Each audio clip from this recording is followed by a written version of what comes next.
Tom Calloway came home from a short family trip and felt the world go quiet in the worst way. The creek that had always threaded through his land was missing, not merely low or muddy, but erased, replaced by a wide strip of packed earth and fresh gravel that looked like a road cut straight through the property. The air carried diesel and hot metal. Deep tracks scarred the bank where wildflowers used to spill color.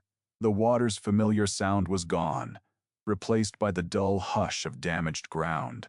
Standing near the fresh fill was Brenda Whitfield, the HOA president, dressed like she belonged on a magazine cover rather than at the edge of a ruined creek bed. Her posture read like victory. Tom's face tightened, not with shouting anger, but with a kind of focused disbelief that hardens into certainty. The damage was too clean to be an accident. Someone had planned it, timed it, and expected him to swallow it. Before the neighborhood politics crept into their lives, Tom and his wife Claire had built a quiet routine around Willow Branch, a spring-fed creek that ran through their property near the Blue Ridge foothills. Tom had spent a career around waterways and permits, the kind of work that trained him to notice what others ignored: how land drains, where water wants to go, and what happens when someone forces it to behave. Claire loved the creek for different reasons. She turned its bank into a living ribbon of lavender and wildflowers, year after year, until mornings there felt like a private sanctuary. When the nearby subdivision expanded, it didn't disrupt them at first. The natural creek carried runoff the way it always had, and the HOA mostly stayed invisible. Then Brenda Whitfield arrived and brought a new style of leadership, polished, controlling, obsessed with aesthetics, and hungry for authority. She didn't treat rules like guardrails. She treated them like a spotlight, and she wanted the whole community to stand exactly where she pointed. Brenda's fixation on the creek started as a campaign of selective concern. She framed it as ugly, as a nuisance, as something that threatened home values, repeating the idea until it sounded like fact. She behaved as if an HOA could rewrite the history of land that predated the subdivision itself. Tom refused to yield, and that refusal seemed to flip a switch in her. The messaging intensified, the pressure sharpened, and the problem became personal. While Tom and Claire were away, heavy equipment crossed boundaries it had no right to cross. Fill material poured into a living channel. Claire's carefully planted bank vanished under tons of gravel and dirt. When they returned, it wasn't only the water that was gone. It was the sense of safety that comes from believing neighbors will act like neighbors. Claire stood at the edge of the damage, still and pale. Her grief held so tightly it looked like strength. Tom didn't need a confession. The timing and precision told him everything. This was power being tested. Tom began documenting the scene the way he'd been trained to document anything that might end up under scrutiny. Photos, measurements, disturbed soil, altered grades, the exact footprint of what had been buried. He moved with discipline, because discipline was the only language that could outlast someone else's influence. Retaliation arrived quickly in formal envelopes, stacked violations that felt less like community standards and more like punishment. Petty measurements, invented paperwork, aesthetic complaints aimed at a garden that had already been crushed. The fines were designed to exhaust them, not correct anything. Meanwhile, the HOA paid an improvement invoice to a company owned by Brenda's husband, Dale, turning neighborhood dues into a private payday. Then, the weather shifted. The first heavy rain came down fast, and the land tried to drain the way it always had, toward the creek's old path.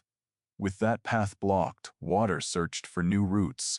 It spilled into yards, pooled against driveways, and pressed toward foundations like a slow-moving consequence nobody could vote away. The flooding didn't feel dramatic at first. It felt inevitable, Yards became shallow ponds. Garages took water. Basements dampened, then filled. Families moved boxes and pulled rugs, realizing too late that the neighborhood's problem creek had been doing unpaid work for decades. Brenda responded with polished reassurance and an even bigger demand: an emergency assessment for a modern drainage system that would force every homeowner to pay for the crisis she created. Tom scanned the numbers and noticed something that sharpened suspicion into clarity. Nearly every lot owed the same amount, except Brenda's and Dale's properties, which were absent from the list. That was not leadership. That was design. Tom widened the search. He pulled old maps, drainage plans, and environmental classifications. He tracked property transactions near the creek corridor and spotted purchases routed through connected paperwork, timed neatly ahead of the fill. The deeper he looked, the less the creek burial resembled impulsive vanity, and the more it resembled a business move, dressed in community language to make it easier to swallow. Tom's evidence formed a straight line. The creek's documented status, the missing permissions, the self-dealing invoice, and the conveniently timed land activity that suddenly became possible after the waterway disappeared. It wasn't just unfair. It was structurally reckless, the kind of decision that transfers risk downhill and calls it improvement. A special meeting drew a crowd that didn't come for speeches. They came for answers, and they brought the raw edge of recent losses with them. Tom presented facts instead of emotion, stacking proof in a sequence that homeowners could follow without needing expertise. The room's energy shifted from confusion to recognition. Brenda's composure tightened as the narrative she'd sold began collapsing under documents that could be verified. Dale sat rigid, no longer wearing the confidence of a man protected by his wife's title. In a matter of minutes, the community stopped looking at the flooding as bad luck and started seeing it as manufactured harm. The vote that followed wasn't theatrical. It was decisive, and the power dynamic in the room flipped as cleanly as a switch. Once the community stopped shielding the decision, consequences moved faster than Brenda's branding ever could. Oversight arrived, restoration requirements followed, and the buried channel became an expensive problem that could not be filtered or renamed. The fill had to come out. The creek bed had to be reestablished. The banks had to be replanted with appropriate native growth. The HOA pursued restitution for misuse of funds, and homeowners documented repair costs from flooding that insurance refused to treat as a natural event.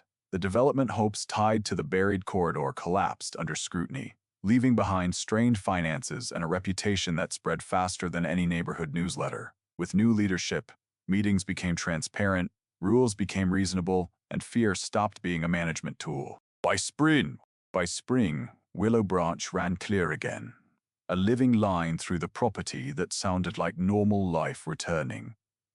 Claire began replanting the bank, one careful section at a time.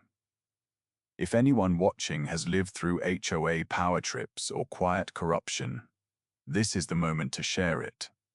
What happened, how it ended, and what you wish you'd known sooner.